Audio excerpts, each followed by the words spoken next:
hermanitos, por favor, abran sus Biblias en Mateo 7. Nuestra lectura del 1 al 12 y la segunda parte de la regla de oro.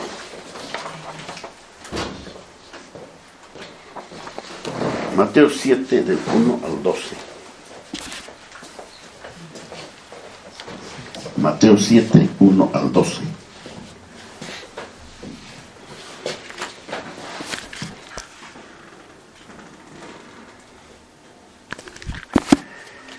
Que lean en pantalla y voy a leer mientras tanto en Dios habla hoy. Y la comparación va a ser buena. No juzguen a otros para que Dios no los juzgue a ustedes. Pues Dios los juzgará a ustedes de la misma manera que ustedes juzguen a otros. Y con la misma medida con que ustedes den a otros, Dios les dará a ustedes. ¿Por qué te pones a mirar la astilla que tiene tu hermano en el ojo y no te fijas en el tronco que tú tienes en el tuyo? Y si tú tienes un tronco en tu propio ojo, ¿cómo puedes decirle a tu hermano, déjame sacarte la astilla que tienes en el ojo? Hipócrita, saca primero el tronco de tu propio ojo y así podrás ver bien para sacar la astilla que tiene tu hermano en el suyo. No den las cosas sagradas a los perros, no sea que se vuelvan contra ustedes y los hagan pedazos. No echen sus perlas a los cerdos, no sea que las pisoteen. Pidan y Dios les dará. Busquen y encontrarán. Llamen a la puerta y se les abrirá. Porque el que pide, recibe, y el que busca, encuentra, y al que llama a la puerta se le abre. ¿Acaso alguno de ustedes sería capaz de darle a su hijo una piedra cuando le pide pan? ¿O le dará una culebra cuando le pide un pescado? Pues ustedes, que son malos, saben dar buenas cosas a sus hijos.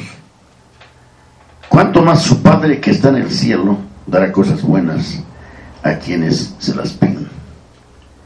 Así pues, hagan ustedes con los demás como quieran que los demás hagan con ustedes, porque en esto se resume la ley y los profetas. Amén. Oremos a nuestro Padre. Oramos a ti pidiéndote, Señor, que tu gran obra de iluminación sea hoy con nosotros, sobre nuestras mentes. Que nuestras mentes, Señor, entiendan tu mensaje. Que nuestro corazón lo abrace. Y todo nuestro ser, Señor, corra para poner en práctica lo que tú mandas aquí. Te damos gracias por esta bendición anticipadamente. Muchas gracias, Padre. En el nombre de tu Hijo Jesús. Amén. Amén. Amén.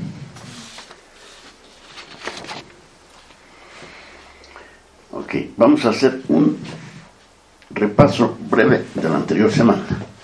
Primero hemos dicho que hay que observar la regla de oro con cuidado. Versículo 12 de Mateo 7. Por lo tanto, si empieza con por lo tanto, ¿qué significa? Que tenemos que tomar en cuenta del 1 al 11.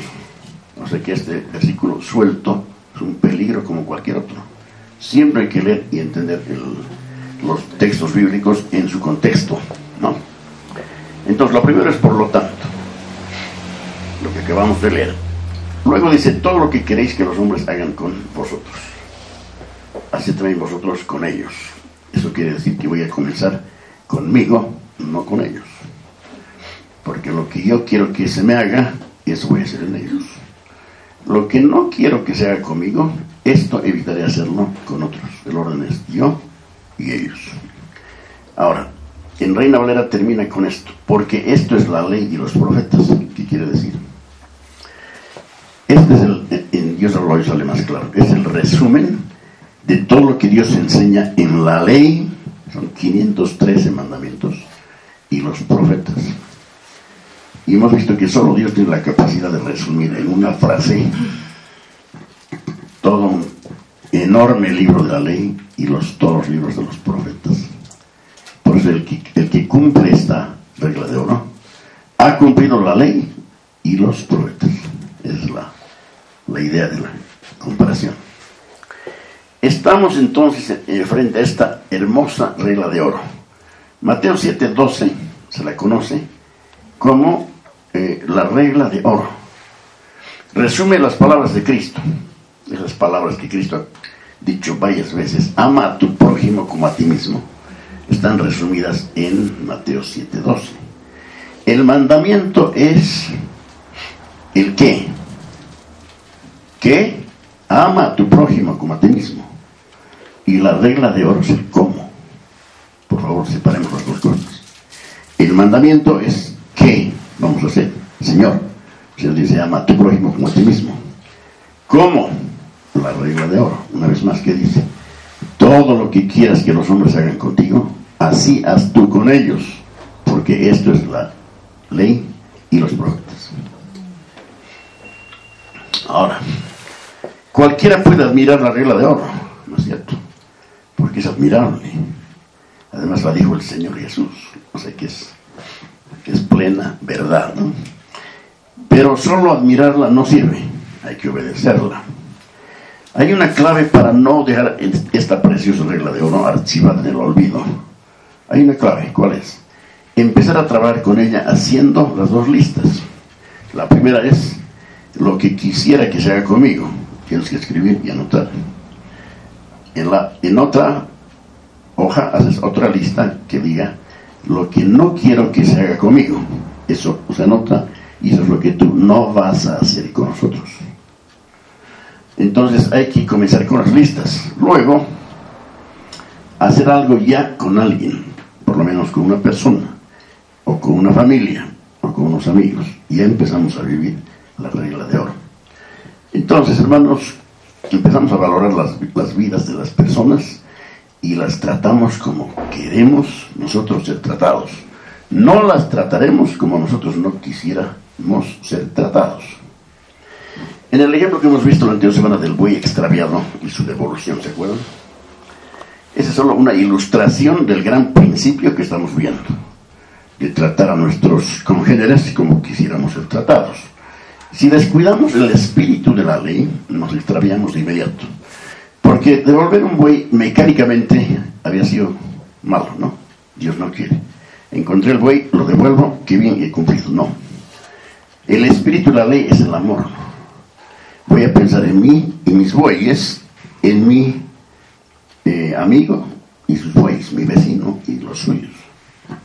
Ahora, él está sufriendo el extravío de uno. ¿Cómo me sentiría yo si sufriera el extravío de un buey? Ese es el espíritu. Ya sé lo que haré. Yo quisiera que se me devuelva, entonces lo llevaré ahora. Es diferente, no es mecánico. ¿Qué valor tiene para nosotros una ley mal entendida, aunque sea externamente obedecida? Cero. Más bien eso es autoengaño.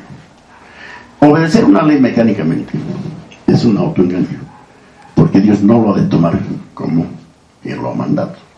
Por ejemplo, en la profecía de Mateo 7, que vemos más adelante, dice: muchos me dirán en aquel día, muchos me dirán en aquel día, Señor, en tu nombre no hicimos muchos milagros, no profetizamos, no expulsamos demonios, todo era mecánico. Si lo hicieron, Jesús ni va por ese lado, simplemente les dice: apártense de mí, hacedores de maldad. O sea que la ley de Dios, hermanos, es una cuestión del corazón. Hay que amar la ley de Dios con el corazón, y el cumplimiento de la misma viene a continuación.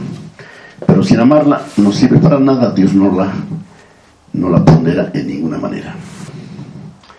Luego hemos visto un poco de la primera doctrina de la gracia. La primera de las 5 doctrinas de la gracia se llama depravación total. Es la condición del ser humano cuando nace, cuando es concebido en el vientre de su madre y cuando nace. He aquí, en maldad he sido formado, en pecado me concibió mi madre.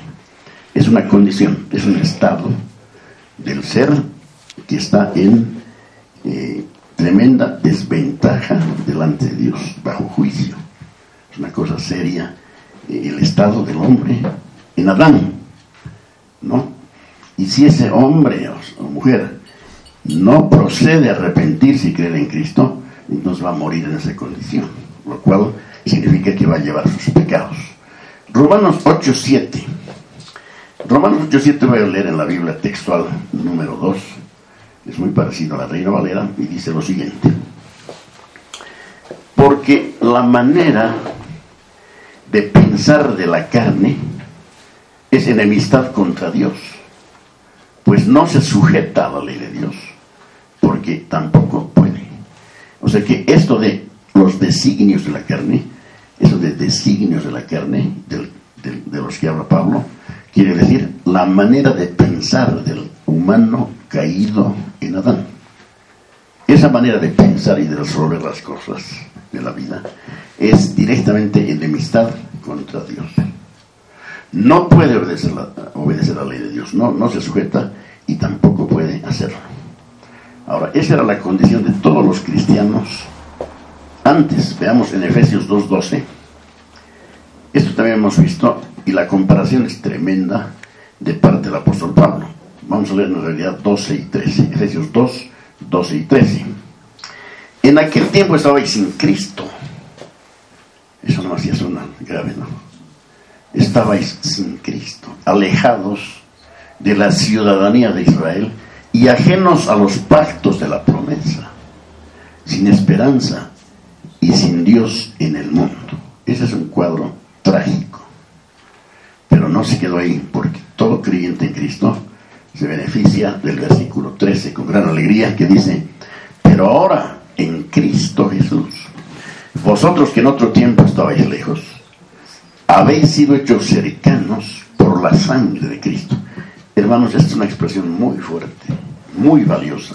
Por la sangre de Cristo. ¿Qué quiere decir? Gracias al sacrificio de sangre del Señor Jesús, que llevó nuestros pecados en la cruz sobre el madero, y la ira de Dios fue derramada sobre él, lo que nos correspondía a nosotros. Eso se llama sustitución. Él nos sustituyó en esa horrenda muerte. ¿De acuerdo? Estos son los temas más o menos que hemos tocado. Segunda parte ahora de la regla de oro, que es Mateo 7:12. A ver, nuestro Señor ha dicho: ama a tu prójimo como a ti mismo. ¿De acuerdo? El mandamiento es claro, no necesita interpretación. Ama a tu prójimo como a ti mismo. Pero eso es lo que menos hacemos y no queremos hacer. ¿Por qué? Porque nos amamos mucho a nosotros mismos, y eso es equivocado. No hacemos a los demás lo que quisiéramos que nos hicieran a nosotros, porque estamos pensando solo en nosotros mismos. Si empezamos a caminar en la regla de oro, vamos a cambiar de mirada, de yo a él o ellos, y empezar a moverme en obediencia a Dios. Entonces, estamos pensando mucho en nosotros mismos y no transferimos nuestro pensamiento a las otras personas. Esa es la condición del hombre, queridos hermanos, en pecado, como resultado de la caída que tuvo lugar en el huerto del Edén. Alguien totalmente centrado en sí mismo y en su bienestar general es un ser humano que está en Adán. Y cuando realiza alguna buena obra, que las hace, hemos leído, ¿no? El ego siempre va por delante reclamando su gloria. Yo lo hice, tomen nota, no lo olviden. Proverbios 26. En Proverbios 26 también voy a utilizar la Biblia textual 2, que dice así: muchos proclaman sus propias bondades. ¿Perdón? Muchos hombres. No, aquí está así, no, claro, hombres, no muchos, es la BTX. Muchos proclaman sus propias bondades, pero un hombre de fiar, ¿quién lo hallará? En esta pregunta. Ese proverbio es fuerte. En Reina Valera, muchos hombres proclaman su propia bondad. En realidad es muchos, es todos. Todos los que están en Adán, ¿no? Yo soy bueno. Por eso empieza el evangelismo con: ¿crees que eres bueno? ¿Se acuerdan? Pero hombre de verdad, ¿quién lo hallará? Pero hombre de fiar, desde aquí, de fiar, ¿quién lo hallará? Jeremías 17:5 es una descripción brevísima y verdaderamente bíblica de esta condición. Miren lo que dice Jeremías 17:5, hermanos. Así ha dicho Jehová: maldito el varón que confía en el hombre y pone carne por su brazo y su corazón se aparta de Jehová. Ahora estamos leyendo la RB 60. ¿Y qué es carne por su brazo? Si has pasado por este versículo, has leído carne por su brazo, que es hay que escudriñar, pues hay que ver otras versiones. Ahora les leo en la Dios habla hoy. Miren lo que quiere decir: pone carne por su brazo. Jeremías 17:5 en Dios habla hoy dice: el Señor dice, maldito aquel que aparta de mí su corazón y pone su confianza en los hombres y en ellos busca apoyo. O sea, esto había sido confiar en el ser humano. Eso Dios lo califica como maldición, porque el hombre en Adán no es digno de confianza. Ni siquiera el creyente en Cristo es digno de confianza siempre, porque cuando el cristiano anda en la carne, ¿cómo puede ser digno de confianza? No. Bueno, esta es la verdad simple y literal de todo el mundo de los no cristianos. Y por desgracia, muy a menudo sigue siendo verdad, incluso en caso de los creyentes. Esto del egoísmo que ahorita hemos subrayado, hermanos, es propio también de los creyentes en Cristo. Lamentablemente no debería ser.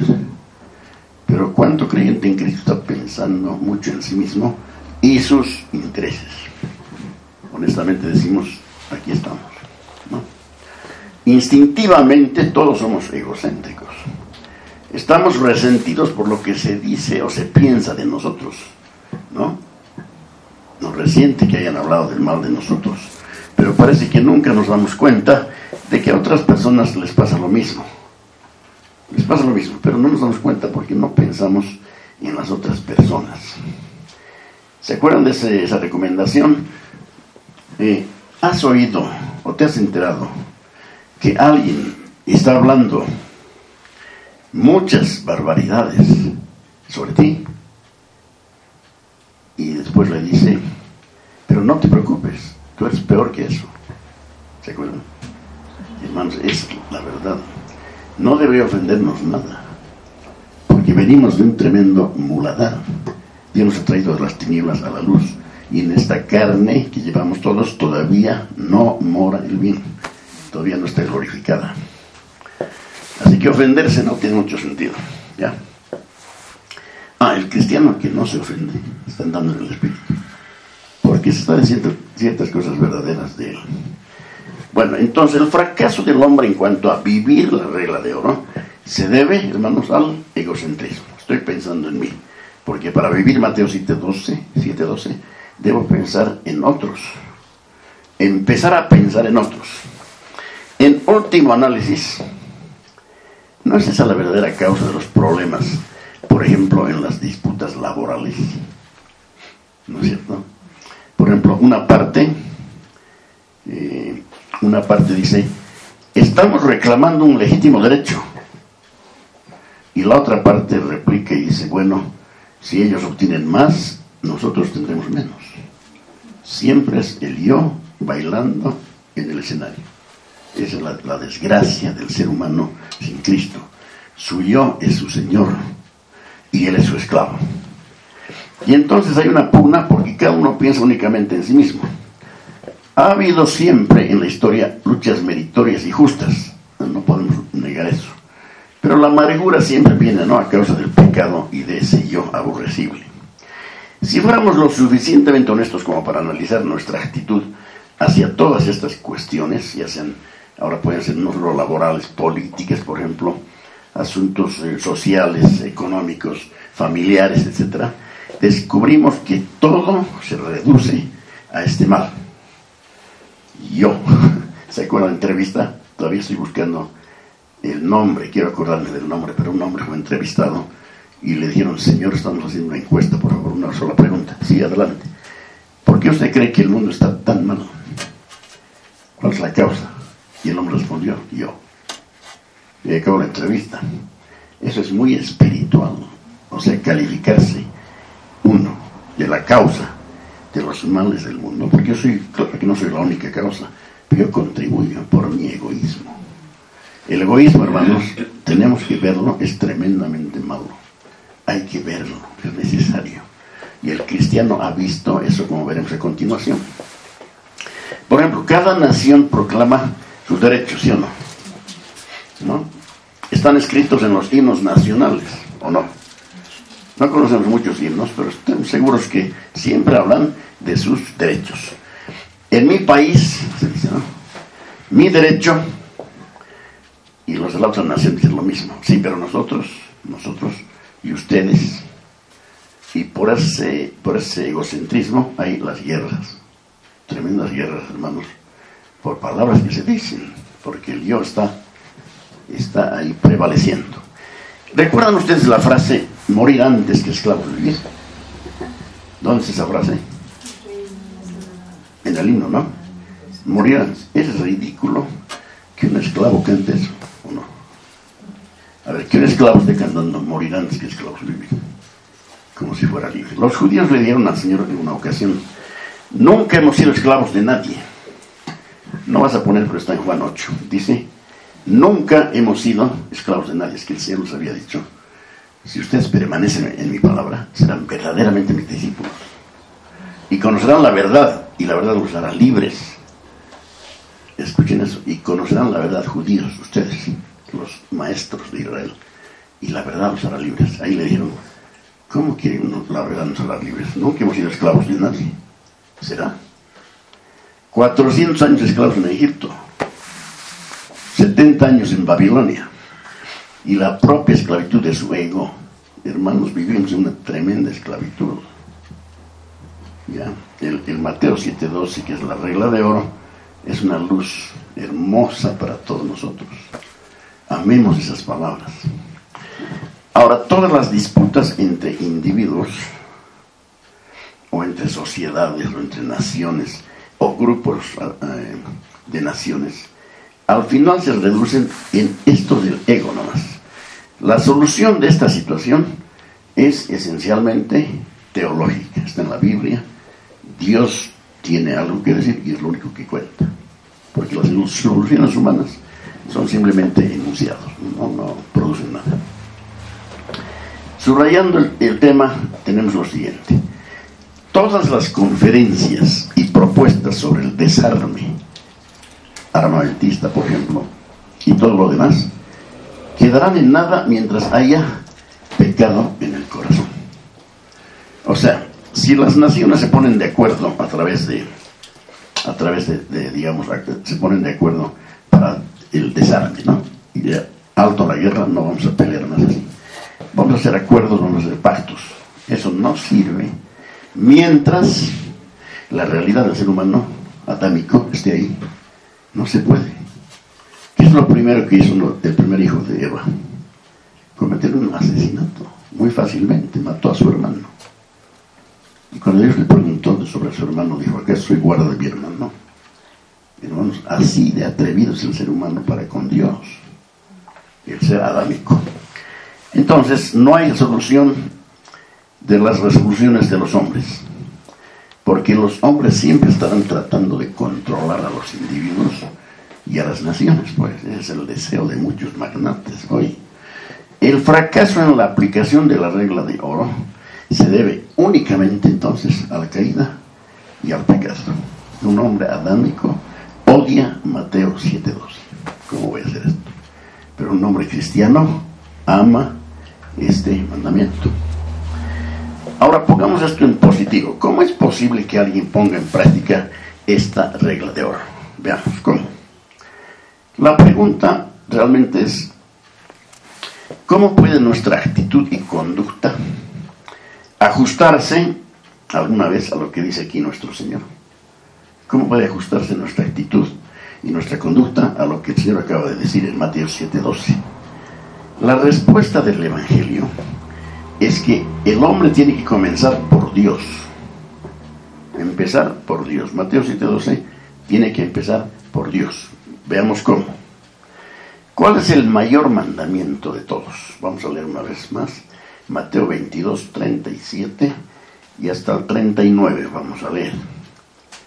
Mateo 22, 37 al 39. Miren lo que dice aquí, hermanos. Jesús le dijo: amarás al Señor tu Dios con todo tu corazón y con toda tu alma y con toda tu mente. Este es el primer y gran mandamiento. El segundo es semejante.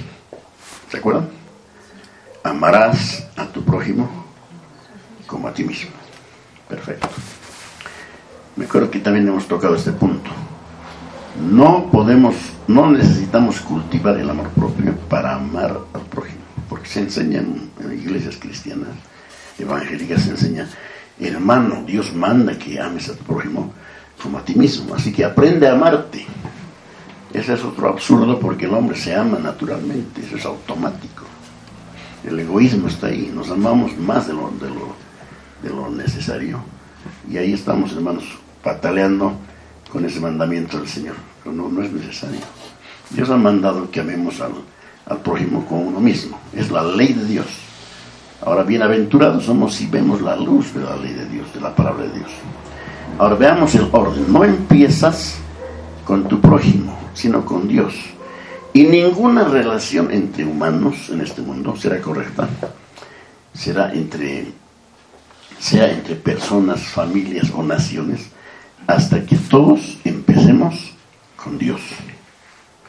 No puedes amar a tu prójimo como a ti mismo sin amar primero a Dios. Nunca te verás bien a ti mismo ni a tu prójimo hasta que no los hayas visto primero a ambos con los ojos de Dios. Esa es la gran operación de Dios en el hombre, que se llama la regeneración. El hombre necesita ser regenerado. Tenemos que tomar el orden muy en serio. Empezamos por Dios. Hemos sido creados por Dios y para Dios, ¿sí o no? Porque sabemos muy bien que hemos sido creados por Dios, eso lo sabemos y lo decimos normalmente siempre. Pero quizá olvidamos que hemos sido creados para Dios. ¿Qué quiere decir? Que Dios nos ha creado para servirse de nosotros, para que nosotros le tengamos el alto honor de servir al Creador, al Señor de señores. Miren esa idea, hermanos. Se dice, ¿no? Dios nos ha creado para vivir libremente. Nos ha dado libre albedrío, así que podemos hacer lo que queramos. Falso. Eso es esclavitud. Vamos a ver por Colosenses 1:16 que fuimos creados no solamente por Dios, sino para Él. Si alguien no está siendo, digamos, colocado en las manos de Dios, diciendo: Señor, ¿qué quieres que yo haga? Envíame a mí. No está entendiendo. Vivir para uno es esclavitud. Es Adán caído. Colosenses 1:16. Porque en Él fueron creadas todas las cosas, las que hay en los cielos y las que hay en la tierra, visibles e invisibles, sean tronos, sean dominios, sean principados, sean potestades. Todo fue creado por medio de Él. Amén. No están leyendo. No duran, hermanitos.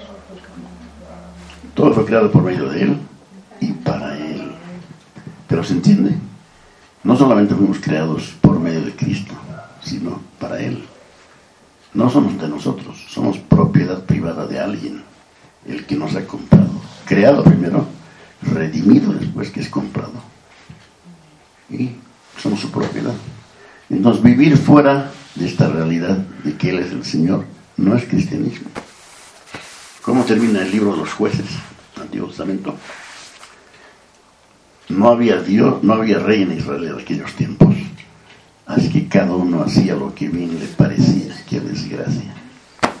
Cada uno hacía lo que bien le parecía, hermanos. Ese es un desastre, ¿no? El Catecismo Menor de Westminster dice así, y es la primera pregunta del Catecismo. Escuchen esto: ¿cuál es el fin principal del hombre? Es una gran pregunta, ¿no? ¿Para qué está el hombre? ¿No es cierto que hay una cosa que se llama crisis existencial? Se dice que muchos jóvenes sufren de crisis existencial, que sea a los 10, 15, 20 años, no sé, por ahí. ¿Qué es el de crisis existencial? Claro, no tienen luz, pues. No saben para qué están. Por eso hay tantos suicidios, por ejemplo, en Holanda, en Latinoamérica, en Uruguay. Es el mayor índice de suicidios de jóvenes. ¿Por qué? Por la crisis existencial, que es un disparate. Miren, ¿cuál es el fin principal del hombre? Esta ley tiene que alumbrar pues a jóvenes y a todos. Respuesta: el fin principal del hombre es el de glorificar a Dios y gozar de Él para siempre. Qué frase más hermosa, hermanos. Una vez más, el fin principal del hombre, o la finalidad, ¿no?, es el de glorificar a Dios y gozar de Él para siempre. O sea, que Él sea nuestro gozo. No necesitamos otro gozo en una clase. Él es nuestro gozo. En Él está todo nuestro gozo. Entonces hemos de glorificarle. 12 o 13 textos he puesto bíblicos, ahí no están escritos, pero están Salmos, hay varios, Profeta Isaías, Lucas, Apocalipsis, Romanos, Corintios, varios, leamos en casa, sobre esta primera pregunta del Catecismo Menor de Westminster. ¿Cuál es el fin principal del hombre? ¿Cuál sería el fin principal del hombre para un hombre en Adán? Más o menos, ¿cuál sería? Triunfar en la vida, esforzarse, ahorrar plata, ¿no?, aprovechar las oportunidades.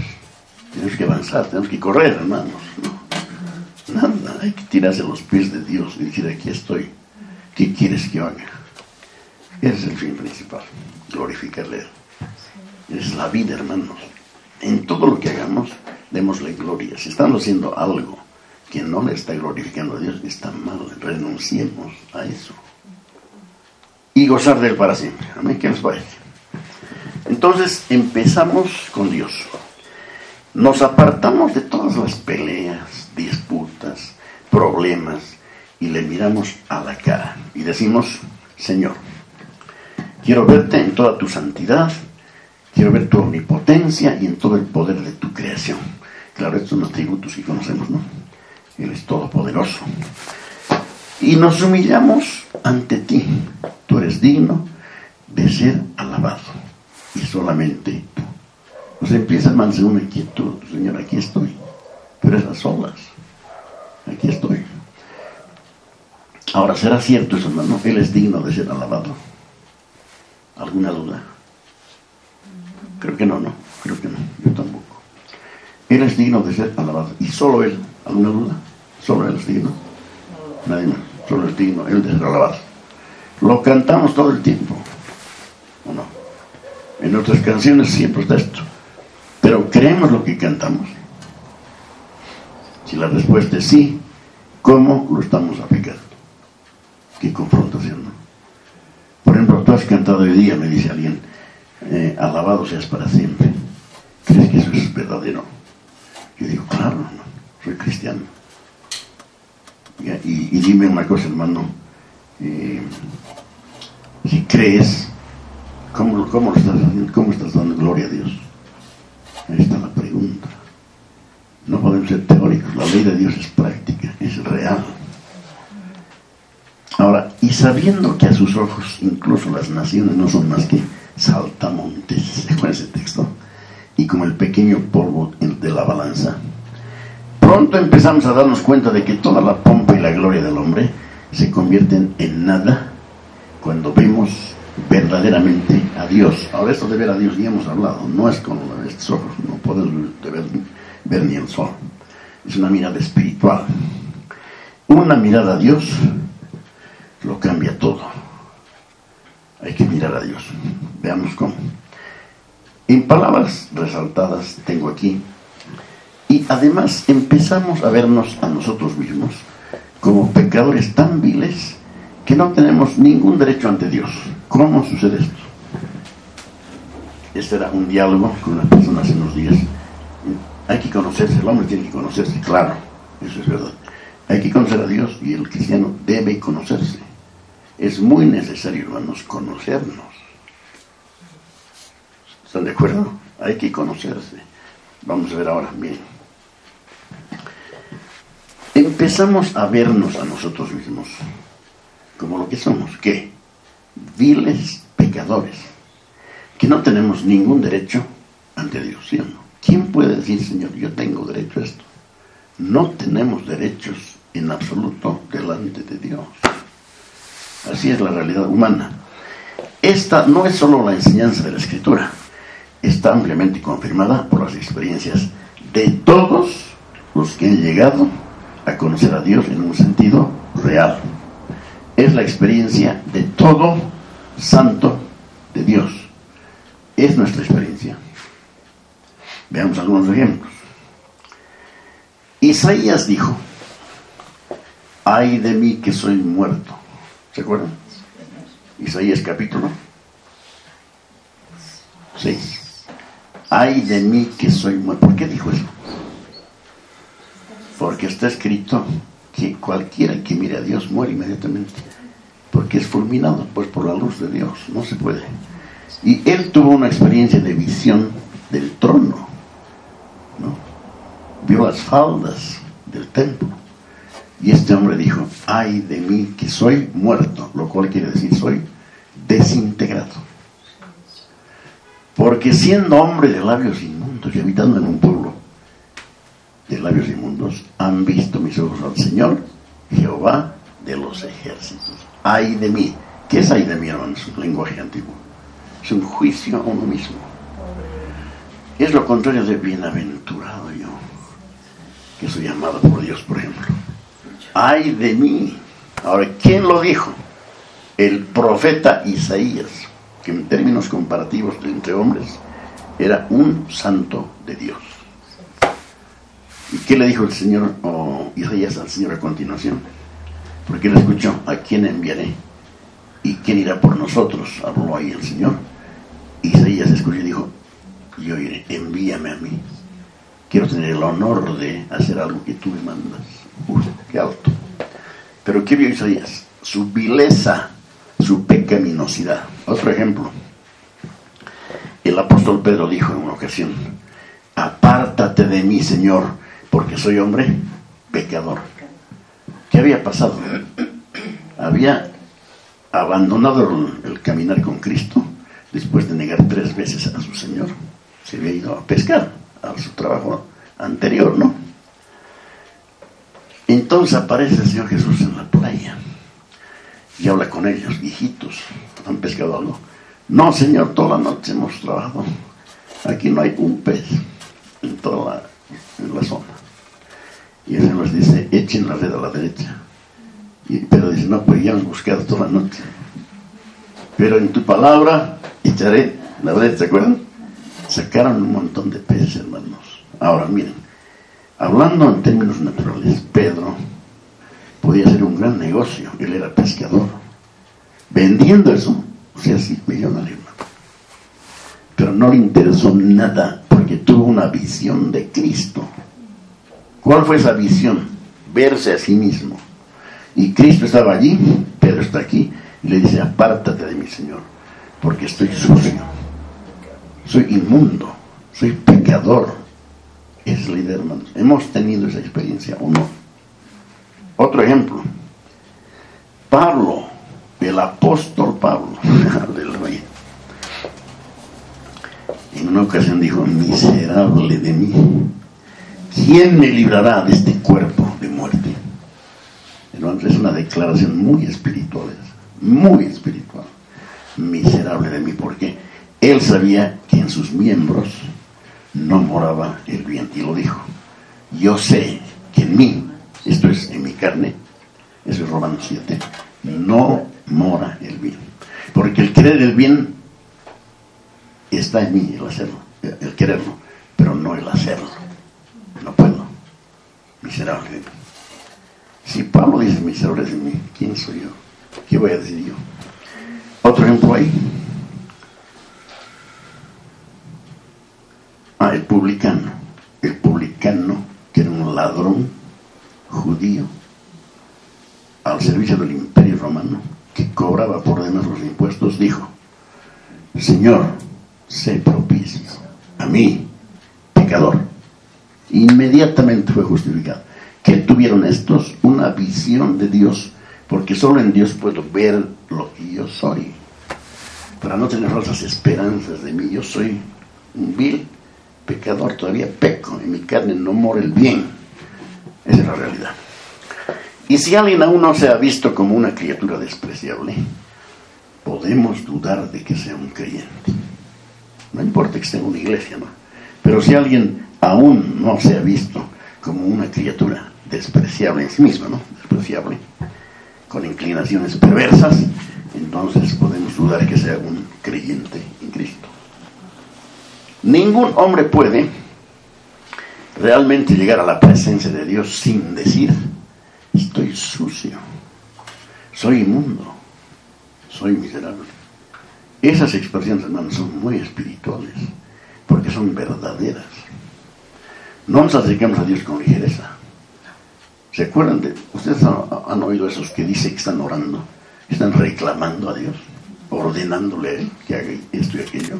No conocen en absoluto al Señor. Ante el Señor se tiembla, hermanos. Todos somos impuros. El conocimiento de Dios nos humilla hasta el polvo, y en esa posición, ¿quién puede pensar en sus derechos o dignidad? ¿Qué derechos, hermanos? ¿Qué dignidad? No, hay miseria.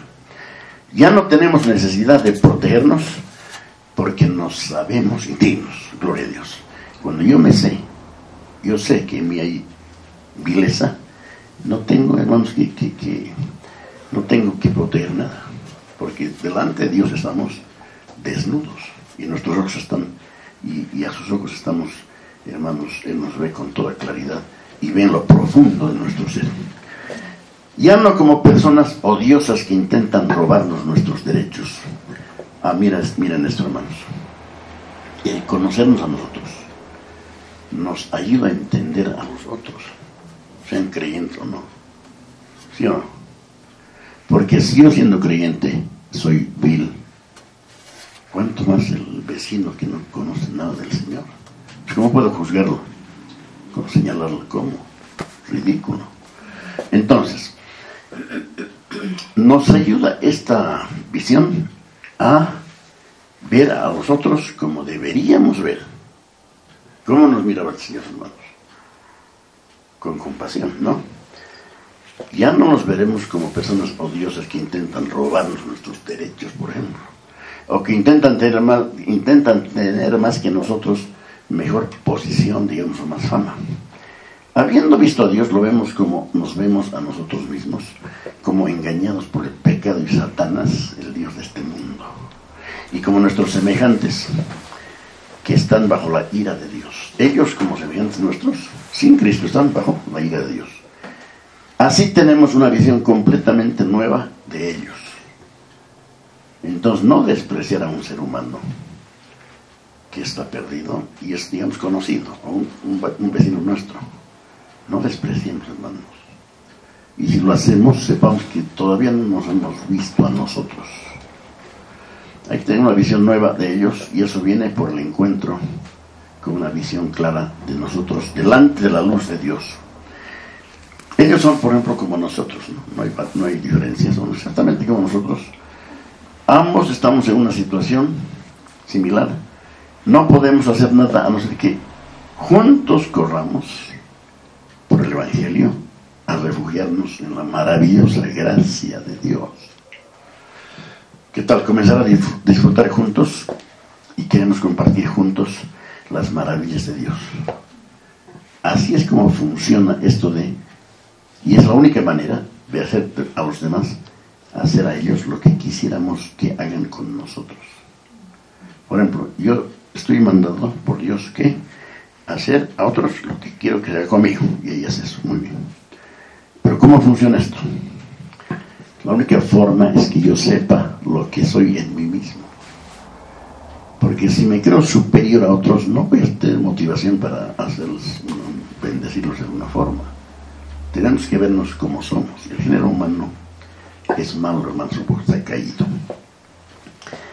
Cuando realmente amamos a nuestro prójimo como a nosotros mismos, porque hemos sido librados de la esclavitud del yo, empezamos a disfrutar de la gloriosa libertad de los hijos de Dios. Ahora sí podemos decir, somos libres. Ya he visto lo que soy. Dios me ha recibido, me ha dado una nueva naturaleza, me ha dado de su espíritu, me ha hecho partícipe de la naturaleza suya.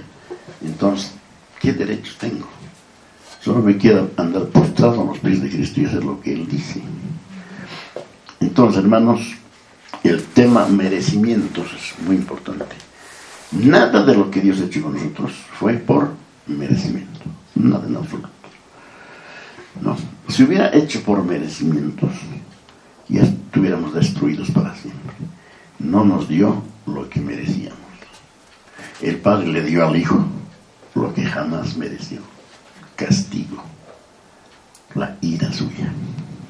Mateo 7, 9 al 11, recta final. Mateo 7, 9 al 11 dice: ¿qué hombre hay de vosotros que si su hijo le pide pan le dará una piedra? Ahora miren este enfoque tan lindo. No hay eso entre ustedes. Por eso Jesús dice, ¿cómo ustedes pueden hacer el bien siendo malos? Pues lo hacen, por ejemplo, con sus hijos. O si le pide un pescado, le dará una serpiente. Pues si vosotros, siendo malos, sabéis dar buenas dádivas a vuestros hijos, y aquí está la maravilla, ¿cuánto más vuestro Padre, que está en los cielos, dará buenas cosas a los que le pidan? Eso es ir de menos a más. Si entre ustedes no sucede esto, siendo malos, o sea, Dios no se descuida de llamarnos lo que somos, malos. Pero si siendo malos saben dar buenas dádivas a sus hijos, ¿cuánto más el Padre Celestial no les dará cosas buenas a los que le pidan? ¿Cuánto más? Pero abracemos estas palabras, pues, hermanos. Entonces, este es el argumento. Dios no nos da lo que merecemos, Dios nos da sus bienes a pesar de lo que somos. No se concentra en mirarnos como somos. Miren, esto es muy importante. El Señor no se concentra en mirarnos como somos. Lindo eso, ¿no? Porque si se concentrara en mirar lo que somos, nos juzga, nos puede juzgar. Si lo hiciera, todos estaríamos condenados para siempre. Pero Él se ha interesado en nosotros, ¿sí o no? Se ha interesado en nosotros, siendo muy caídos, muy enemigos suyos. No, Él dijo, yo los voy a redimir, les voy a dar de mi espíritu y van a ser la esposa de mi hijo. Una obra tremenda, hermanos. Él está interesado. Él nos ve como un Padre amoroso. Nos mira con gracia y misericordia. Por eso nuestro Señor se guardó este argumento y lo puso después de esta maravillosa oración. Así es como Dios trata con nosotros. Ahora, dice en efecto, trata ahora tú a tus semejantes de esta manera. No te limites a ver solamente lo ofensivo, lo difícil y lo feo de tus vecinos. Mira detrás de todo eso. Observemos a los seres humanos como Dios nos ha mirado a nosotros. ¿Puede Dios tener misericordia de Dios? Sí, pidamos misericordia para este y aquel que conocemos. Prediquemos el Evangelio. ¿Por qué no estamos predicando el Evangelio, hermanos? ¿Por qué no predicas el Evangelio? A ver, piensa, es una pregunta retórica. No está bien, predica pues el Evangelio, si es el Evangelio de salvación. ¿Tienes amigos? ¿Tienes vecinos, compañeros? ¿Tienes? Predícales. Y así vamos a descubrir, hermanos, que se puede poner en práctica la regla de oro, en este orden. Dios primero, a su luz, en su luz veo mi bajeza, y no voy a juzgar a los otros, les voy a hacer bien, les voy a hacer bien. Les voy a hacer lo que quiero que me hagan otros, y no les voy a hacer lo que no quiero que me hagan a mí. 2 Corintios 5:16. De manera que si alguno está en Cristo, nueva criatura es. Las cosas viejas pasaron, y aquí todas son hechas nuevas. ¿Está bien o no? 2 Corintios 5:16. 5:16, me iba al 17. 16 dice, de manera que nosotros de aquí en adelante a nadie conocemos según la carne. Miren eso, hermano. No podemos conocer a los humanos no creyentes según la carne. Según la carne es puro juicio y condenación. Y aun si a Cristo conocimos según la carne, o sea, con estos ojos, ya no lo conocemos así. es una visión espiritual. Con una visión espiritual, delante de Dios seremos capaces de llevar adelante la regla de oro de Mateo 7:12. La regla de oro de Mateo 7:12. Y voy a acabar con esto leyendo otra vez 7:12. Así que todas las cosas que queráis que los hombres hagan con vosotros, así también haced vosotros con ellos, porque esto es la ley y los profetas. Has empezado a hacer tu lista al otro día. Por favor, hazla, pues, hermanos. Todo lo que quieras y lo que no quieras. Likes y dislikes. 2 listas. 2 columnas. Amén, hermanos. A eso fuimos llamados. Vamos a practicarlo y alumbrar a este mundo. Y al mismo tiempo seremos misioneros y embajadores de Cristo. ¿Qué les parece?